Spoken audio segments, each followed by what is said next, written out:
Hello guys, welcome back to the channel. In today's video, I'm going to show you how we can add emoji to our video in Filmora.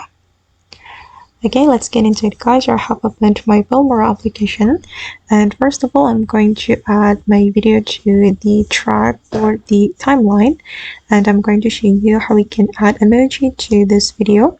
If we want to add emoji, we just need to go to the stickers menu, and here you can simply go to the emoji category. Okay, just select the emoji category and you can choose the emoji you want to add to your video. For instance, I'm going to choose this cry emoji. Make sure you have good internet connection to download the emoji guys, and after the emoji has been downloaded, you can add the emoji to your video.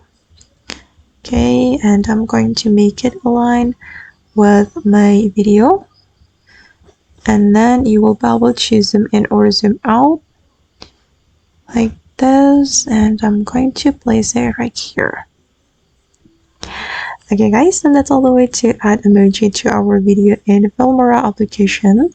I hope this tutorial will be useful for you. Thank you so much for watching, and bye.